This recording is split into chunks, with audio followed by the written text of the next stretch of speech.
Friends, सामान्य हिंदी के class में आप सभी का स्वागत है। इस वीडियो में आप सभी को बताएंगे कि व्याख्या कैसे की जाए। आपने फुल कॉन्फिडेंस से मैं कह रहा हूं कि जिस प्रकार हम व्याख्या करेंगे उसी प्रकार यदि आप बोर्ड परीक्षा में व्याख्या करोगे तो आपको फुल के फुल नंबर मिलेंगे, यानी कि 10 के पूरे नंबर 10 मिलेंगे।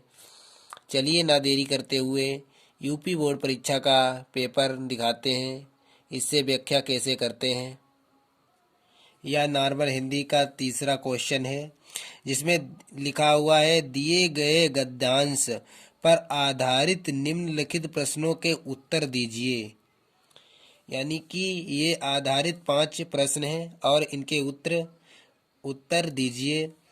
यह प्रश्न यूपी बोर्ड परीक्षा का है। इसमें 10 नंबर का पूछा जाता है व्याख्या करने के लिए, जो कि 5 प्रश्न दिए हुए हैं और सब 2-2 नंबर के हैं और इन पर ही चर्चा करेंगे।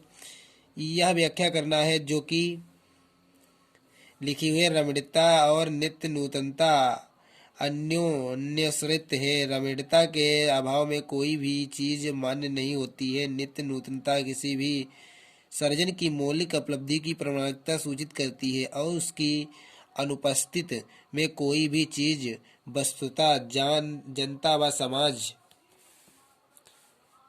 के द्वारा स्वीकार नहीं होती। सड़ी गली मान्यताओं से जकड़ा हुआ समाज जैसे आगे बढ़ नहीं पाता, वैसे ही पुरानी रीतियों और शैलियों की परंपरागत लीक पर चलने वाली भाषा भी जनचेतना को गति देने में प्रायः असमर्थ ही रह जाती है।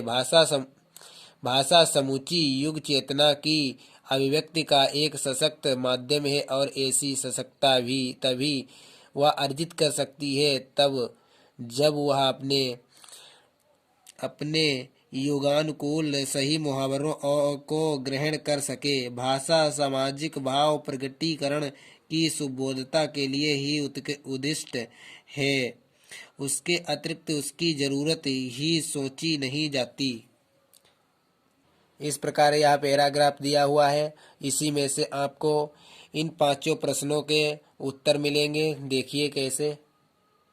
सबसे पहले हम बताएंगे कॉपी में व्याख्या करने के लिए कैसे लिखें। जैसे लिखते हैं उत्तर नंबर 3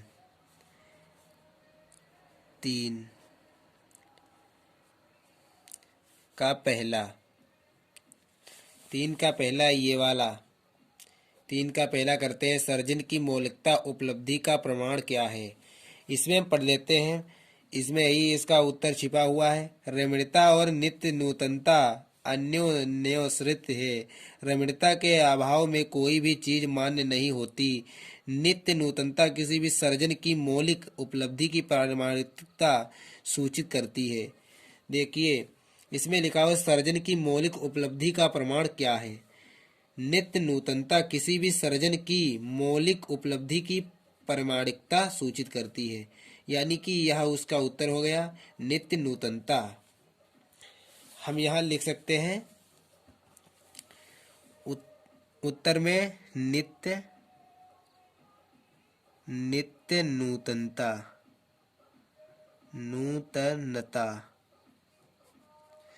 इसका यह सही आंसर हो गया। सर्जन की मौलिक उपलब्धि का प्रमाण क्या है, तो इस प्रकार लिख सकते हैं नित्य नूतनता, या हम इस प्रकार भी लिख सकते हैं, सर्जन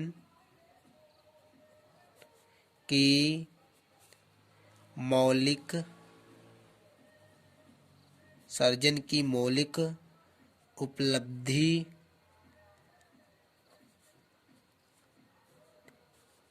का प्रमाण नित्य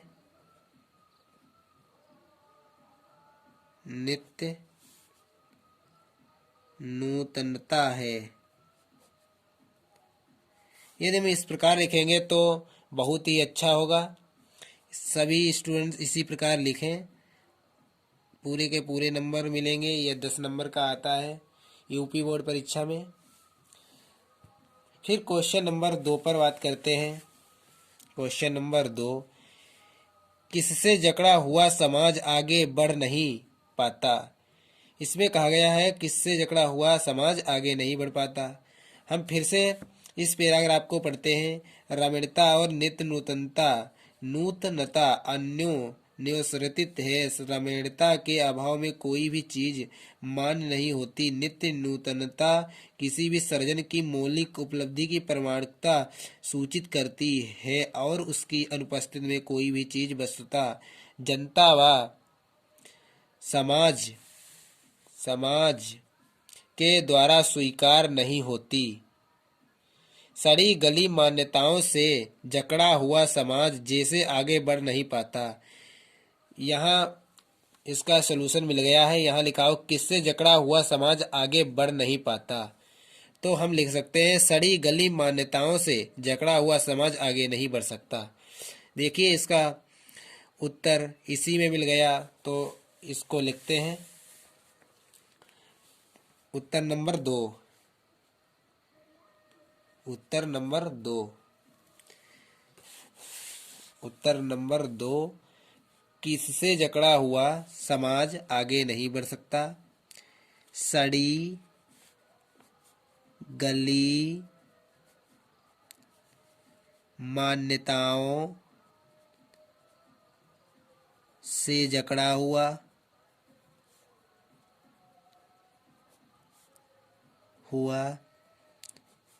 समाज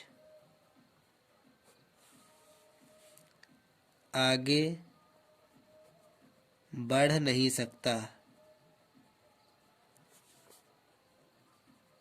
सकता है।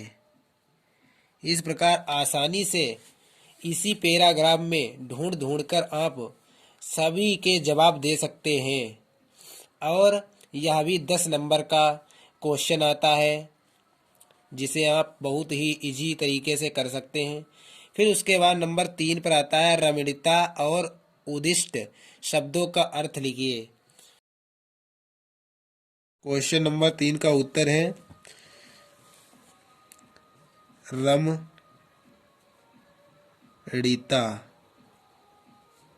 रमणीयता का अर्थ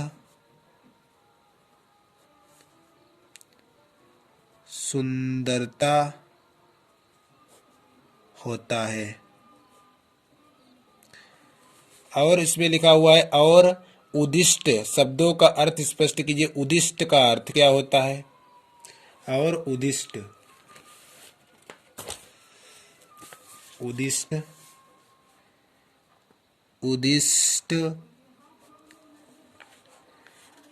का अर्थ, इसका अर्थ होता है आज्ञा बिना वस्तु का किया जाना। आज्ञा बिना वस्तु का उपयोग किया जाना। इस प्रकार उद्दिष्ट का अर्थ हो गया। अब हम देखते हैं प्रश्न नंबर 4, रेखांकित अंश की व्याख्या कीजिए। जितने में रेखा खिंची हुई है उसकी व्याख्या करना है केवल, और बाकी कोई अन्य पैराग्राफ के अंदर किसी की नहीं। भाषा यहाँ से करनी है, भाषा से और सके तक व्याख्या करनी है जितने में रेखा खिंची हुई है। रेखांकित अंश की व्याख्या हम हेडिंग डाल लेते हैं। उत्तर नंबर 4, रेखांकित अंश की व्याख्या।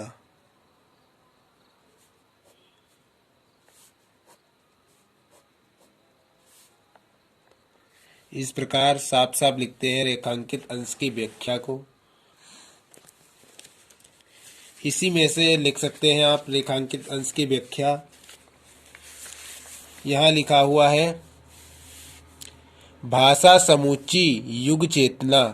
भाषा का अर्थ होता है भाषा, समूची का मतलब ये पूरा का पूरा युग मतलब काल, चेतना का चेतना की अभिव्यक्ति का एक सशक्त मतलब शक्तिशाली माध्यम है। इस प्रकार आप अपने आप बना बना के लिख सकते हैं। कभी भी इस प्रकार की व्याख्या को रटना नहीं, क्योंकि पता नहीं बोर्ड परीक्षा में क्या पूछा जा सकता है। और आप इस प्रकार बना बना के लिख सकते हैं, आपको पूरे नंबर मिलेंगे। भाषा भाषा पूरी की पूरी युग चेतना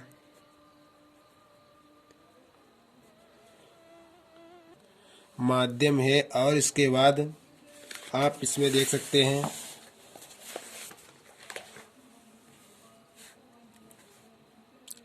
ऐसी सशक्तता तभी वह अर्जित कर सकती है जब वह अपने योगनानुकूल सही मुहावरों को ग्रहण कर सके। यहाँ पर भाषा की बात हो रही है, तो आप लिख सकते हैं कोई भी भाषा, क्योंकि इस लेसन में भाषा की बात हुई है, इसीलिए कह सकते हैं कोई भी भाषा सशक्तता या सशक्तता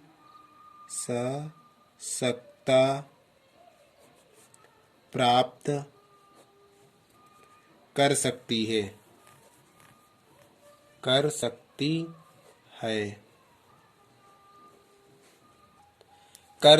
है। आप देख चुके हैं जब वह अपने यगुनाकूल यानी कि अनुरूप, इसका अर्थ होता है अनुरूप। कुछ शब्दों का अर्थ आपको पता होना चाहिए। सही मुहावरों को ग्रहण कर सके। अब इसको देखते हैं। जब वह अपने काल, युग का अर्थ होता है काल, के अनुरूप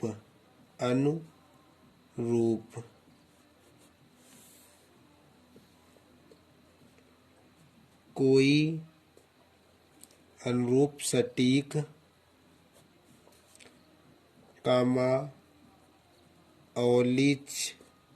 औलित पूर्ण नए मुहावरे को ग्रहण करे। इस प्रकार आप रेखांकित अंश की व्याख्या कर दीजिए, जो कि सटीक है और सही भी है। इस प्रकार आप ले सकते हैं 10 में से 10 नंबर। इसके बाद हम प्रश्न नंबर 5 की बात करते हैं। उपयुक्त गद्यांश के पाठ का शीर्षक एवं लेखक का नाम लिखिए। इसे भी इसमें देख सकते हैं, लिखा हुआ है कहीं न कहीं पर। हम पढ़ते हैं पूरा का पूरा पैराग्राफ, तभी ही पता लगेगा कि कौन सा पार्ट है। रमणीयता और नित्य नूतनता अन्योस्रित है। रमणीयता के अभाव में कोई भी चीज मान्य नहीं होती। नित्य नूतनता किसी भी सर्जक की मौलिक उपलब्धि की प्रामाणिकता सूचित करती है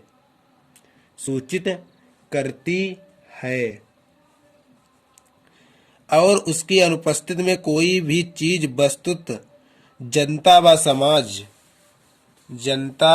व समाज के द्वारा स्वीकार नहीं होती। सड़ी गली मान्यताओं से जकड़ा हुआ समाज जैसे आगे बढ़ नहीं पाता, वैसे ही पुरानी रीतियों शैलियों की परंपरागत लीक पर चलने वाली भाषा, यहाँ पर भाषा मिल गया है। भाषा आपको पता होना चाहिए कि कौन से लेखक हैं और ये कौन सा लेसन है, क्योंकि यहाँ भाषा मिल गया और भाषा से ही लेसन का नाम भी है। भाषा और आधुनिकता, या आधुनिक भाषा की बात हो रही है, इसलिए भाषा मिल गया और आप इस प्रकार लिख सकते हैं इसका सटीक आंसर। उत्तर नंबर 5 में पाठ या लेसन का नाम इसमें कब इसमें लेखक और लेसन का नाम लिखने को कहा है। लेसन का नाम है भाषा और आधुनिकता। आधुनिकता।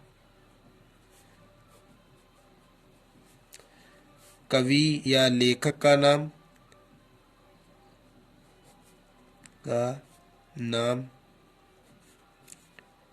प्रोफेसर जी सुंदर रेड्डी।